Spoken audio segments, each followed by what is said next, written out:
Vapes. What flavour's that one? Strawberry, kiwi, ice. What the fuck is that?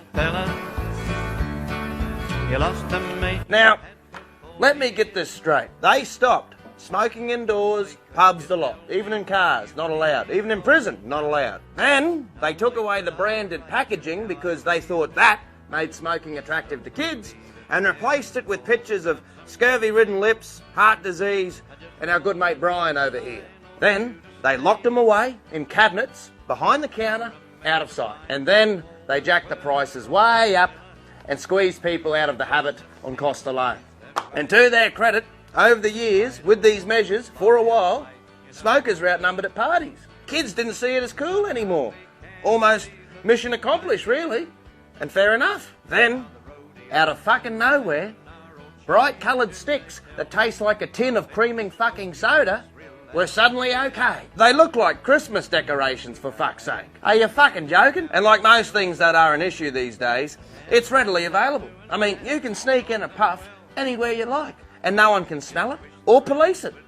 Smoking in nightclubs, pubs and hospitals, mate, it's all back. It's a 50-50 chance if someone's actually going to the toilet for a piss these days. Oh, wait, we banned the imports. Oh, did you, mate? Well, no one's struggling to get one. You banned cocaine too, but that still comes in. And I reckon the reality is that more people are sucking in nicotine now than they ever really did with cigarettes. It's regression at its finest. I mean, anyone who has one is never without one. I mean, they're stuck to them worse than phones are. Reminds me of my cousin who wouldn't go anywhere without a piece of her sheepskin rug. I'm telling you, mate, have you ever tried to take away someone's vape? They kick and scream worse than a toddler who hasn't been weaned off their dummy yet.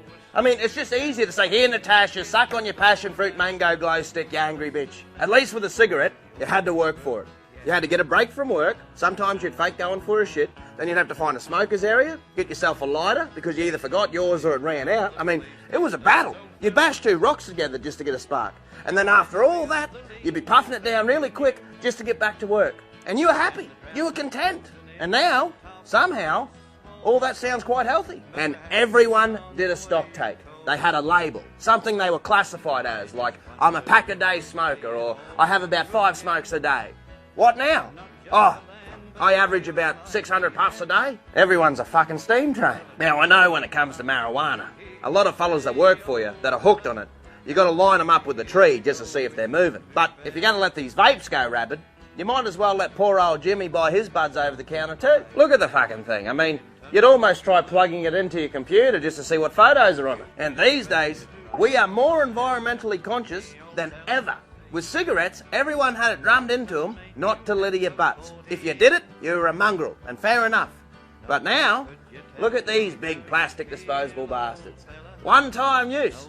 Just suck it until it runs out, chuck it away, then buy a new one. I mean, you can't swing a dead cat without stepping on one of these bastards. More landfill than ever. I mean, talk about going backwards. So after all that, a Christmas ornament that tastes like cotton candy is completely fine. So, how about you put the pretty label back on the packet of Winnie Blues, because if I'm going to end up like my mate Brian, I deserve a bit of colour on my cancer sticks as well. All I can say is, it's a big Ben Hunt moment on the health department's part.